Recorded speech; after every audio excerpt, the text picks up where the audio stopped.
them who we are.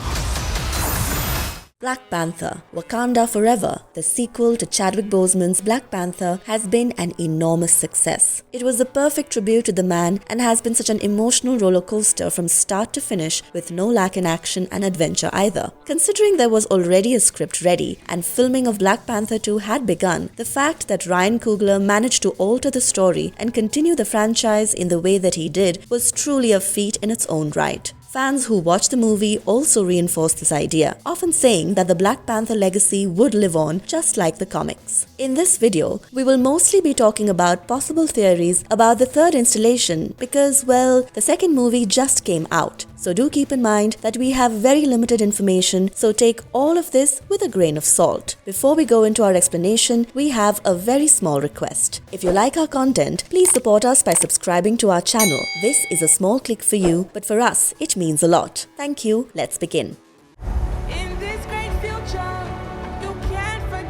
Does the end credits hint at a sequel? The end credits scene does not necessarily hint at a sequel. What I mean by this is that it does not directly tell us what Black Panther 3 will be about. What we do know is that this is not the end of Wakanda, especially because there are a couple of spin-off series already in the making. For example, one of these confirmed series is Iron Heart. This is the Disney Plus show about Riri Williams and her high-tech flying armor. In Wakanda Forever, we see a very bulky version of this suit, which honestly looks a lot more like the Iron Man suit Tony made in the cave in his first movie. So it's likely that in the spin-off, we will slowly see her making the suit more sleek. Another fact that is really important to point out is that T'Challa secretly had a son with Nakia. They decided to raise their son away from Wakanda, instead settling in Haiti. This was done so that the boy could be raised far from the pressures of the Wakandan throne. It's also interesting that his son is also named T'Challa, meaning that it's very possible and likely that he will be returning to pick up the Black Panther mantle. I think it's great that they did this because it makes sure the Black Panther lives on, while at the same time being respectful to Chadwick Boseman's Black Panther. The timelines also fit in quite well because the next Avengers movies will be coming out over the next 4 years. I'm sure Marvel will add some time travel element to make Prince T'Challa grown up by then, but again, that is just speculation on my end. However,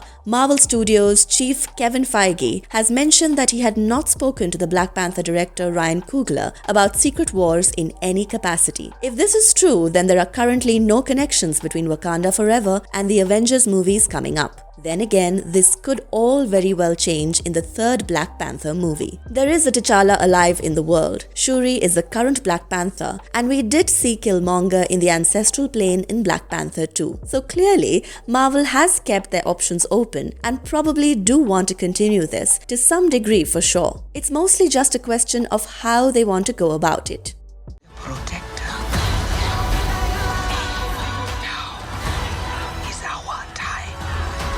Why we are optimistic about Black Panther 3.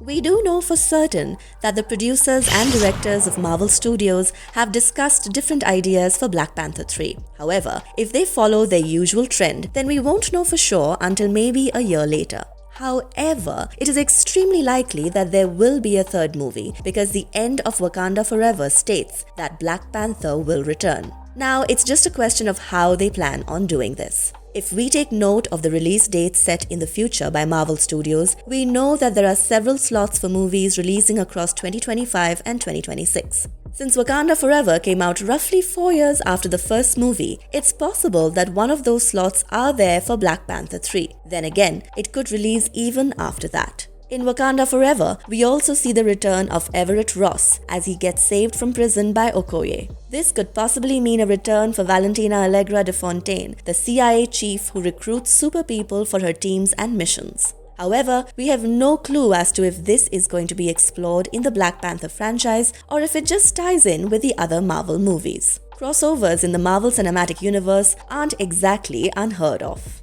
They did not call him General or King. They called him Kukul Khan. Where will the story head next? There is so much that happened in Black Panther 2 that it's pretty much anyone's guess which way this franchise will take its story. We actually see the Midnight Angels in action in this movie. These are a subgroup of warriors in the Dora Milaje that act as the personal bodyguards of the Black Panther. They even got their clothing and style spot on in relation to the comics. For now, in the movie, there are only 2 Midnight Angels. However, that is not set in stone at all. We also don't know if Marvel will be acting on the relationship between Aneka and Io, which we have seen on screen, but it would be quite a cool take, especially since the comics show them fighting side by side frequently. We also see that M'Baku has made an appearance to try his hand at the throne of Wakanda.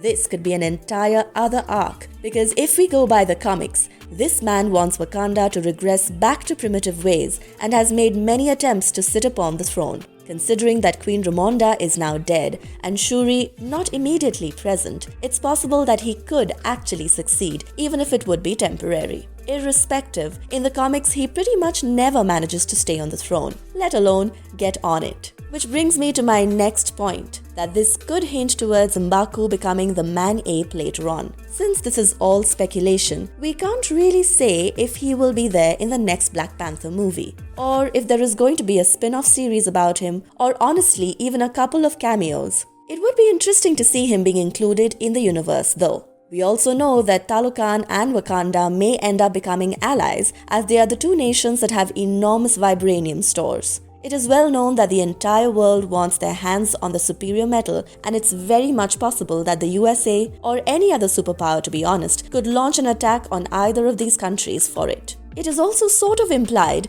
that Wakanda and Talokan have been allies in the past, but we can't say for certain that they will expand on this specifically. Marvelous verdict. So, there are definitely a ton of viable theories about what could be coming up for Black Panther 3 and their attached characters. However, since Wakanda Forever just came out and pretty much everything else is uncertain, we have no idea what to expect from Black Panther 3 for sure. Nevertheless, we do have some idea of where things could be going for the characters involved. Irrespective, I'm sure you can't wait to find out more, cause neither can I. So far, Black Panther has only impressed, and I'm looking forward to what Marvel has in store for us. Thanks again for watching, and if you liked our content, don't forget to leave a like and subscribe to us if you haven't already. Have a good one and be safe. Thanks everyone.